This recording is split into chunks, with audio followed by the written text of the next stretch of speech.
Nung nag-start pa nga lang ako magbablog, sabi nila naasar daw sila sa boses ko. Kaya ngayon, nung binago ko yung boses ko, namimiss na raw nila. Parang tanga lang. Yung ganito ba ang bungad? Good morning mga kagunting. At ito na naman ay may customer nga tayong binibidyohan. At ito ay kausap na nga namin nung isang araw na magpapamakeup nga sila. Dahil nga ay graduation peak. Kaya nga sabi nga mas makakamura pag sa amin nga daw. Yun lang. Tulala si kagunting ninyo. Usapan nga namin ng aking customer ay alas 5 nga ng umaga sila pupunta. Pero nga nakarating nga sila mga 5:30 kaya sinimulan nga siya ni Mrs. na make-upan. Kaya nga lang, ginagawa nga namin, nagme-makeup siya. Then ako yung sa hair. Kasi minsan, nagmamadali na nga.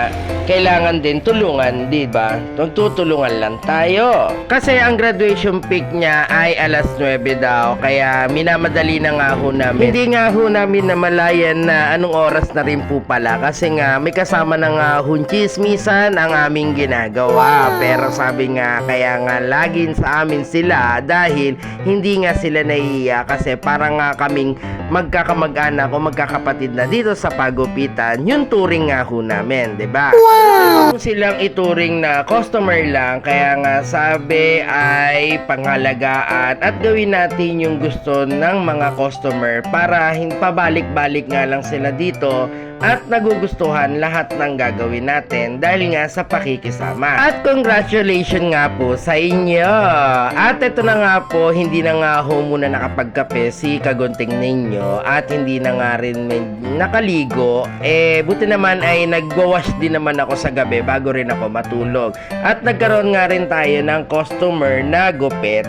At maya-maya nga ho, kinakausap niya nga ho ako kung magkano nga daw yung magpakulay. Kasi nga yung kulay niya ay hindi niya na nga daw bet, pero hindi sa akin nagpakulay ito. Nagpakulay sila yung sa tiyanggi-tiyanggi na binibiling pangkulay, kaya ganyan daw ang kinalabasan. Nagsasawa na nga daw siya at sinasabihan na nga daw siya na hindi daw maganda ang kanyang kulay. Kaya nga napag-usapan nga namin na magpapakulay nga daw siya ng itim. Kaya nga binigyan ko siya ng magandang price. Then yun ay nagustuhan niya nga yung price na binigay ko sa kanya. Kaya sabay nagpakulay na nga ho siya. Kaya gayan nga, sabi ko nga sa inyo, pag marunong kang gumupit, matuto ka rin magkulay para 3-in-1 na nga ang inyong pagupitan. Kahit hindi ganun kaganda ang inyong pagupitan, pero yung gawa mo naman is lahatan na, diba? Para walang tapon, marunong ka magupit, marunong ka magkulay, marunong ka sa lahat. Kaya nga, 3-in-1, sabihin nating lahatan na nga na pagpasok nila, may gusto silang pagawa, magagawa at magagawa mo. Ganon. Wow! Hindi sa nagmamarunong ha, kaya kailangan mo talagang alamin at pag-aralan lahat ng gawain kung gantong business ang gagawin mo or gagawin mong business talaga. Ang gulo, diba? Oh no! Kami nga sa akin nagtatanong kung paano daw ihalo or paano daw mag-assemble ng kulay. Pero syempre, ako naman si kagunting ninyo, hindi naman ako maramot. Tinuturuan ko rin sila kung paano nga nila ipoproseso ang pagkukulay. Hindi ko pinagdadamot yung aking kaalaman para do sa mga taong gustong matuto. Sa akin, okay lang ituro yung prosesong ganon dahil nga kagaya ko, tinuturuan din ako noon nung hindi rin ako marunong, 'di ba? Kaya kailangan din natin i-share kung ano yung dapat nating ituro dun sa mga taong gustong matuto. Kahit maka-customer man yan o gusto rin matuto na magkulay o maggupit. Basta ako, kung gusto nyo lang matuto, lumapit lang kayo sa akin at pwedeng-pwede ako magturo. Wala kayong babayaran, basta malaman nyo lang o sundin nyo lang yung dapat gawin para matuto nga dito sa paggugupit o sa pagkukulay o pagre-reban. Dito ay free lang ha, wala akong sisingilin sa inyo.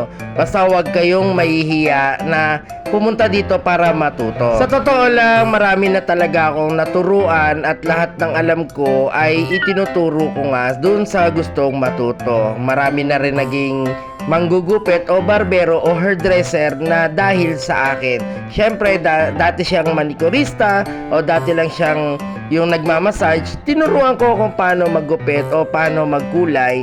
Minsan nga yung nagbabantay nga lang na yung sinasabing cashier sa isang salon, ay minsan ginagawa ko siya talagang assistant para nga maituro ko yung dapat na gagawin in case na siya lang mag-isang magbukas ng isang salon, marunong siya kung paano niya gagawin yung dapat gagawin, 'di ba?